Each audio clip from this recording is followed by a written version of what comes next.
Jesus called himself the bread of life. During the Last Supper, he said of the bread, "This is my body," and of the wine, "This is my blood." This same Jesus promised to be with us until the end of the age. Every day, he encounters us in the celebration of the Eucharist. We believe that the bread and wine, when consecrated at Mass, become the body and blood of Christ. They are not mere symbols, but the real presence of Christ. Over the centuries, Jesus has made his presence known in the Eucharist through miracles. Eucharistic miracles have been happening since the 3rd century. A famous one happened in Lanciano in Italy in the year 750, when a priest doubted the real presence of Christ in the Eucharist, and the host transformed into flesh and the wine into blood. The said miracle is still displayed today in Lanciano. St. Carlo Acutis was devoted to the Eucharist and created the website of these miracles. You will see there that these miracles continued happening through the centuries, and we don't have to go far into the past because some of them happened recently. One such miracle happened in a city called Buenos Aires, the capital of Argentina. It happened in this church, the parish church of Santa Maria y Caballito Almagro, in the commercial district of Buenos Aires. Here is the priest, Father Alejandro Pezet, narrating the events of the day. It was a Sunday. I had to celebrate the evening Mass, 7 o'clock p.m. I was giving the communion to people, and a woman came to me and said, "Father, I have seen a host. It's there." It was in the middle of the church, in that side. And went to that place, and I found the host in a little thing where they put the candles near a wood Christ. It was very dusty, that thing, and that's why I didn't eat the host, because normally when a host goes to the floor, you eat it. I don't give it to the people who come to me. Monday, 26th of August, I was praying in the church close to the tabernacle, and an old woman who is the Eucharist minister, a saint woman. I know her very well. She said to me, Alejandro, there's something strange in that host you left in the tabernacle. I looked and I found this. And it looked like the color of the blood. I took it to the house, the parish house. I left it in another tabernacle that we had there. What happened was that in the next days, the part of the host that was white became red also. You can see it isn't half red and half white, it was everything red. That made me know that there wasn't, nobody was who put that there, because nobody could have access to the place where now it was. Well, that's what happened in that time. Nobody pushes me to say this. I'm sure that this was what happened. That's why I am telling it to you. Here is the communion minister who found the host. Padre Alejandro. Father Alexandro took the initiative to tell me to go and put the host in a patina, a crystal bowl that we use for baptism. I put this much water in, and I put it in the tabernacle in a corner, so that if anyone opened it, they would not disturb the vessel with the host. On Monday, the 26th of August, at 8 a.m. Mass, I went to see if the host had dissolved. I went to the tabernacle, pulled out the vessel, and I noticed that the host was red. It looked like blood. It was very clear. This incident was reported to the then Archbishop of Buenos Aires, Jorge Mario Bergoglio, who would later become Pope Francis. He ordered the host to be photographed. A month later, the bloody host was transferred into a glass test tube with distilled water. It stayed that way for 3 years until 1999 when permission was given to have it examined. Samples were taken for analysis, and the investigation included several scientists. The scientists were not told what the sample was or where it came from. One sample was given to the forensic pathologist based in New York, Dr. Frederick Zugeba. This is what he said. Heart tissue. There's a inflammatory infiltrate here, but the inflammatory infiltrate is mixed here. In other words, heart tissue itself is degenerating.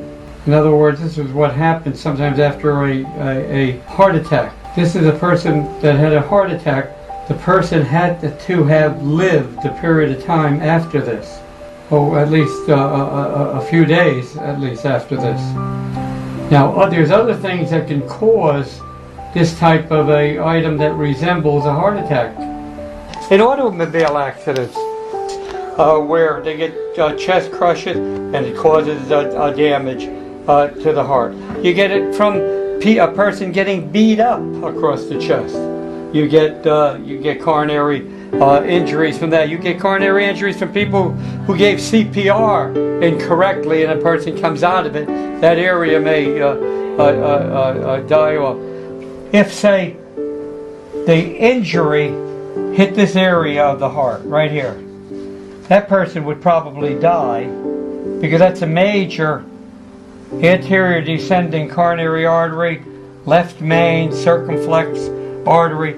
That would stop bringing oxygen and nutrition to that part of the heart, and that part of the heart will then die.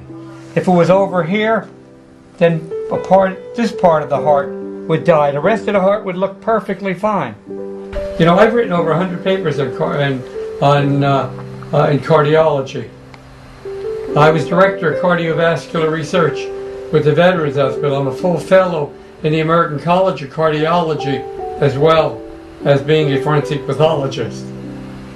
And the heart is one area that I know. Yep. This is my business.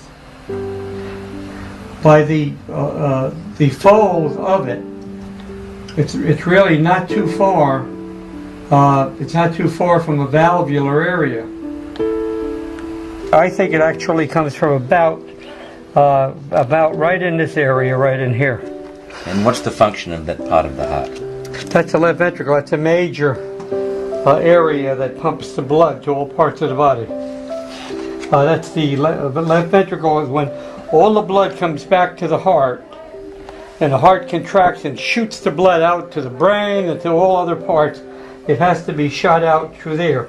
The right ventricle only pumps the blood to the lungs to get oxygenated for oxygen purposes.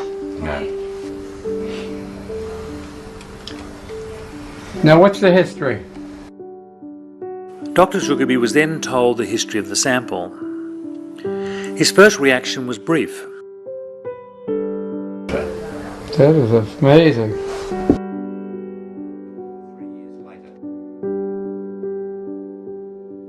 Another pathologist who examined the sample, Dr. Robert Lawrence of San Francisco, had this to say. If this material had been placed directly into water after it was taken off a body, I would expect these cells to be dissolved. If you put cells in water under such conditions, They would be expected to dissolve. how long? A few minutes to an hour or two at the most. So they were active, living white cells at the time they were collected. That tissue was in water for 3 years? That is fantastic. You sure that was water and not formaldehyde? We're sure it was water. That's hard to believe, because the tissue in here shows good fixation. If that was just in the water, itself, you get what they call autolysis. Autolysis is that the body itself releases enzymes that literally completely destroy the tissue. The big thing about it is, that's really so funny, here it's heart muscle, but those cells are not normally there. Those inflammatory cells are not normally there. They come in as a reaction to injury. These cells have to come from other areas of the body in order to do that. If that was a piece of Eucharist, where did those cells come from? And these were the findings. The tissue was heart muscle from the left ventricle that pumps out blood to all the parts of the body. This was the heart muscle of a person who experienced severe suffering or pain at the time the sample was taken. They knew this because of the inflammation of the tissue with a large number of white blood cells. The presence of white blood cells that penetrated the tissue indicates that the heart had been under severe stress, as if the owner had been beaten severely about the chest. The number of white blood cells present indicates that the sample must have been taken when the person was alive, since white blood cells die outside the living organism.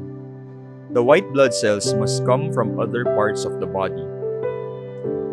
But we must also consider that the sample was originally a host made of flour and water. Where could the white blood cells come from? And the host was placed in a bowl with water. That should have dissolved it, but it didn't. Also, if it did come from a living human being who was beaten up, that would mean the priest or anyone from the church committed a crime to make up this miracle. And they would have to open up a person to get this particular tissue from a specific part of the heart. They would have needed to get this from a living person, not a cadaver or a corpse. And this would have involved several people. The samples were tested 3 years after the miracle occurred. The samples had been in a test tube soaked in distilled water. A normal human tissue would have been destroyed over time. They tested the water and it was found to be free from any preservative chemicals. If the tissue were from a living person, it would have decomposed in those 3 years. Otherwise, they needed another sample and another crime must be committed to get that human tissue. So the host made of flour and water turned into human flesh. It was tissue from the part of the heart that pumps blood to the rest of the body, thus giving life. The tissue was from a person alive at the time it was taken, and that person experienced a lot of suffering. It did not decompose over time like a normal human tissue would. The Eucharist is the memorial of the Lord's passion, death, and resurrection. We partake of His sacrificed body and blood. And we have here a host that transformed into a piece of human heart, the heart of a person who suffered a lot. What we receive is the body and blood of Jesus at the point of His life when He loved us the most, when He loved us to the end. Jesus, who was scourged, crowned with thorns, beaten, and nailed to the cross. May we always treasure the gift of the Eucharist, Jesus' gift of Himself to us.